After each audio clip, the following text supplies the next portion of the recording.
Okay, so my talk today is about whether it's possible for a country like Singapore to have a social policy that works, but which is also close to the Christian belief in love, in compassion, the regard for human dignity, that we are all children of God.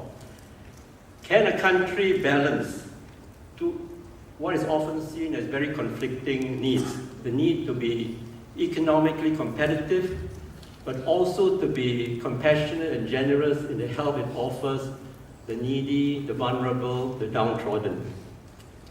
I believe it can. In fact, I also believe that a country which is both compassionate and generous in the help it offers the needy and poor will be a stronger society, and one which is better able to meet the political and economic challenges of the day.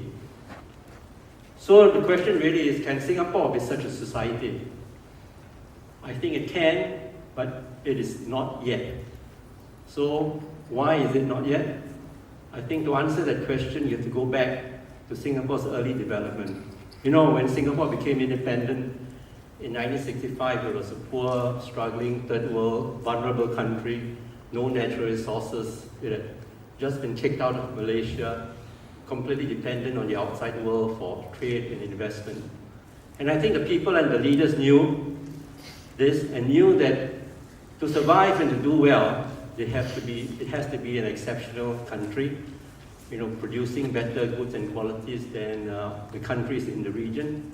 And to do that, to become an exceptional country, it has to be very hardworking, work harder than the rest of the world, better organized, and led by an exceptional government with very capable leaders and uncorrupt. And I think Singapore developed as a result of that approach, you know, and became quite successful. In fact, it became so successful that many people call it an economic miracle. And today we see the results of that economic miracle. You know, we have one of the highest per capita incomes in the world, one of the highest levels of home ownership, and a first-class, world-class city. But there's one part of that success story, the economic miracle, in which people are beginning to raise issues about, which is that the fruits of the economic miracle have not been evenly distributed. Right? The gap between the rich and the poor is widening. We have one of the highest, what they call the Gini coefficient, which is a measurement of the income gap amongst the developed countries. There are many studies which say that up to 10 to 14% of the population live with great financial difficulty on a daily basis and are unable sometimes to meet even the most basic needs, such as food. Now, I think by itself, this widening income gap is not surprising. In fact, it's a worldwide phenomenon. Many other countries face it. And the key question really is, what does a country do about it? In Singapore's case, I think we are still very much driven by the old narrative, you know, that how we started off. So the old narrative is that because we are vulnerable, because we are small population, everybody has to pull his weight, you know, and work hard. We are a country that cannot carry any passengers. And if you can't make it, too bad, that's tough. It's called tough love, right? So as a result of that approach, Singapore does not have any unemployment benefits. If you're unemployed, you know, the state is not going to help you. And its public assistance scheme for the very poor is actually quite meager. So, I mean, there's a scale, but if you are a one-person household, for example, it's $500 a month. So this very tough approach to welfare is also driven by the government's firm belief that if you offer too much state assistance, then you make the people overly dependent on state help. And they will become more and more dependent, and they will not make the effort to help themselves. And if they don't, and if the government provides all the help, then the government worries that the other stakeholders, VWOs, Caritas, other family members, for example, might not step in. I think most Singaporeans accepted this approach in the early years. The priority then was economic growth, you know, public housing, healthcare, and in any case, I don't think the country could have afforded could afford a generous welfare scheme. But as the country becomes more affluent, I think more and more people are beginning to question this and beginning to wonder whether as a country we should do more to help the poor and the needy. And to be fair to the government, I think they also acknowledge this, and many ministers, including the Prime Minister, has publicly declared that the widening income gap is one of the most serious problems facing Singapore and that we ought to tackle it. So the question really is how? This is a debate that is still going on, and if you read the newspapers and social media, you'll know that there are many people have many different ideas. Janet mentioned Professor Teo Yu Yen, and a sociology professor from NTU. She wrote a book called "This is What Inequality Looks Like." This is a piece she wrote for the Straits Times. I won't go into the full details of what she says, but basically her argument is that the system in Singapore severely handicaps the poor and the needy. And I'll just talk about one particular aspect of that, which is the way we define meritocracy in Singapore.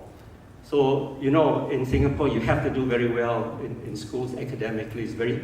It's a very examination-oriented system. If you don't do well in schools, you can't get to a good, secondary school or JC. If you don't do well in JC, you can't get into a good university. And if you don't do well in the university, you can't get a good job and your passport for success in life. But she and others argue that in this pursuit of academic excellence, the wealthy have a great advantage because they can afford to hire the best tutors. The home environment is quiet and very conducive for study, and they can do whatever it takes to make sure that their children are well prepared and do well in school. On the other hand, the poor are severely handicapped. They can't afford tutors. The home environment might be very bad for home study because it's noisy and cramped and small. And the families face severe financial difficulties, which adds great stress to the children as well, and they can't focus as well as the wealthy children can on their schoolwork. And they also feel stigmatized because part of the meritocracy narrative in Singapore is that if you can't do well, there's something wrong with you, right? That you somehow lack the ability to do well, or you're just plain lazy. In fact, this is the title of an article in the Straits Times. And this is what the kids themselves say when the teachers ask them how come they do so badly in school. They say, "Well, I lazy one," So they themselves have internalized this narrative.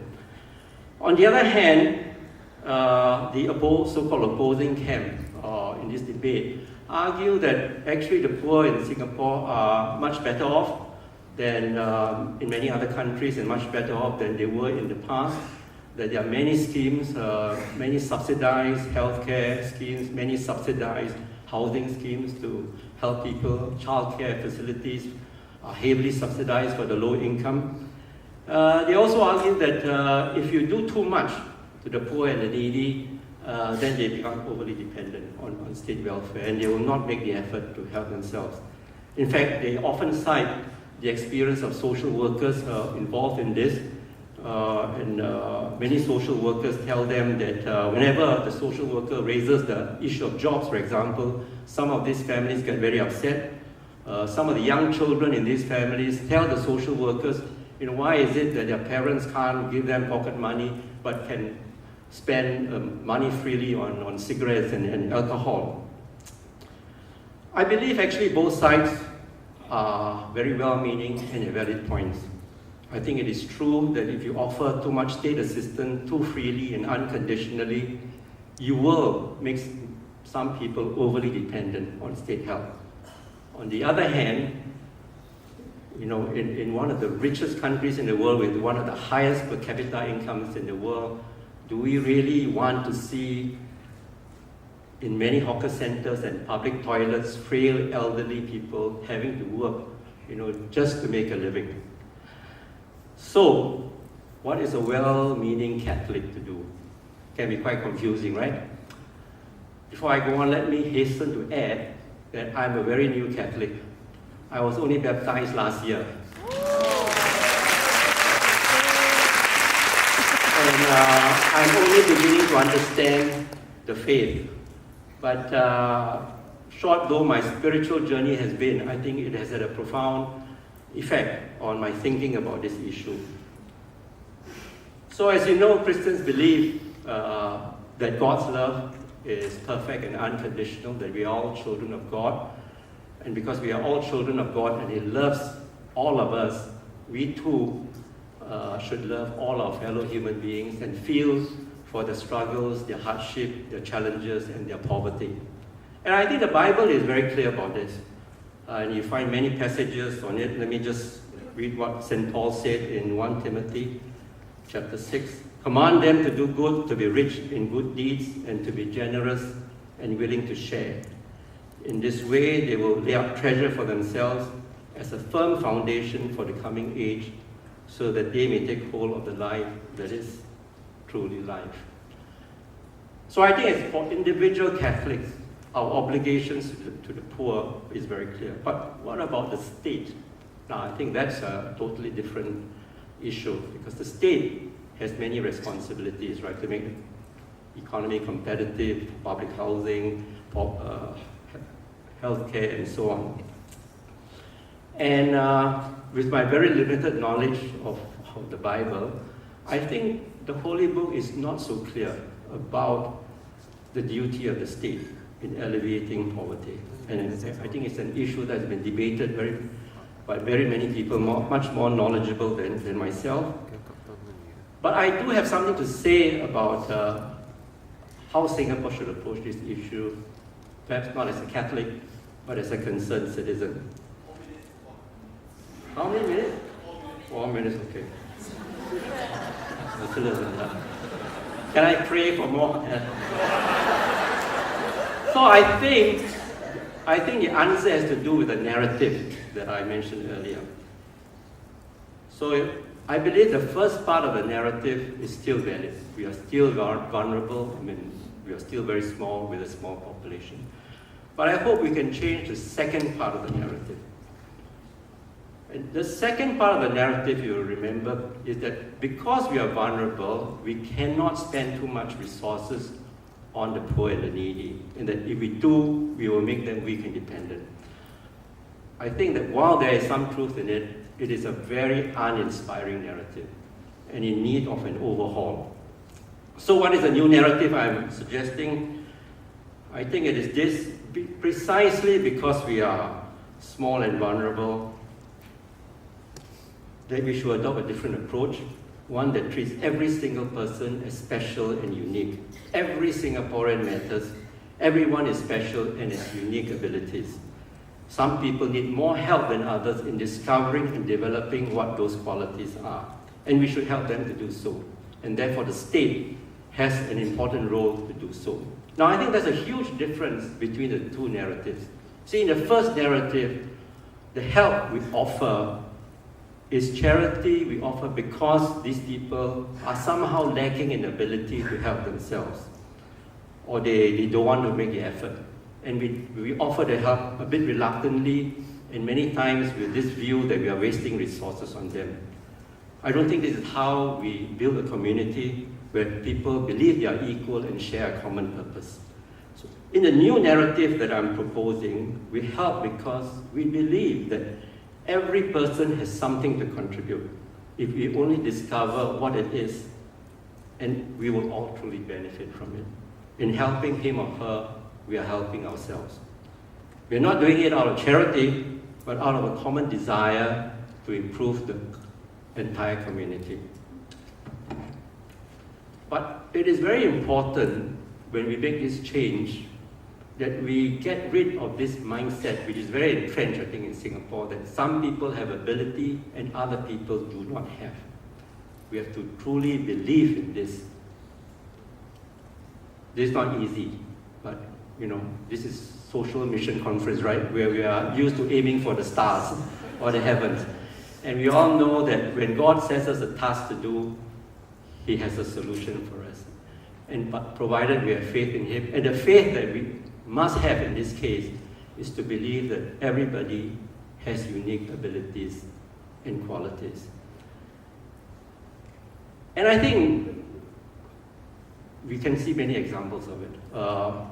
I'll just run through this very quickly. In 2016, the Straits Times launched a new award called the Singaporean of the Year. Who did we give the award to? A single mother, 50 years old, with 5 children. What did she do? One day when she was in Toa Payoh, doing her shopping, she saw an elderly couple, 77-year-old man with his wife in a wheelchair. But she not only saw him, she smelled him because the poor man had soiled himself. Passerbys had to pinch her nose because the stench was too great. But what did this woman do? She didn't know this man. She took him aside, knelt before him, cleaned him up, and bought him a new pair of shorts. And she's been visiting the couple regularly since. You know, by the Singapore standard of success, this woman is not a success story, but there was a hero or heroine in her waiting to be discovered, right? So I believe that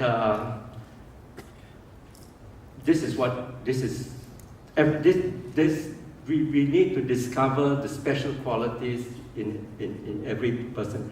And I'll give you one other reason why this approach is good for Singapore. You know, in the old world, when Singapore was just a factory, workers just merely followed orders. Factories were mainly built by multinational companies. It probably doesn't matter. You know, workers just need to follow rules.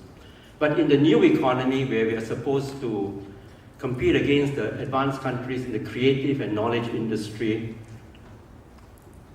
we can't have workers who just blindly follow. We need an enterprising, innovative, creative workforce. To have that sort of workforce, you need people who respect each other for who and what they are, and who are willing to collaborate with one another. You cannot have such a workforce if it is a class-ridden and divided society.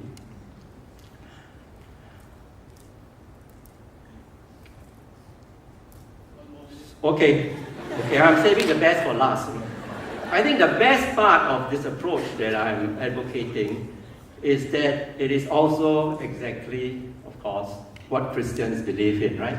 And how God would like us to lead our lives. So, but don't take my word for it. Paul says it much better than me, okay? In his second letter to the Corinthians. So, let me just read it out. Remember how generous the Lord Jesus was. He was rich, but he became poor for your sake, to make you rich out of his poverty. This does not mean that to give relief to others, you ought to make things difficult for yourselves. It is a question of balancing what happens to be your surplus now against their present need. And one day they may have something to spare that will supply your own need. That is how we strike a balance. As Scripture says, the man who gathers much had none too much. The man who gathers little did not go short. Thank you and God bless.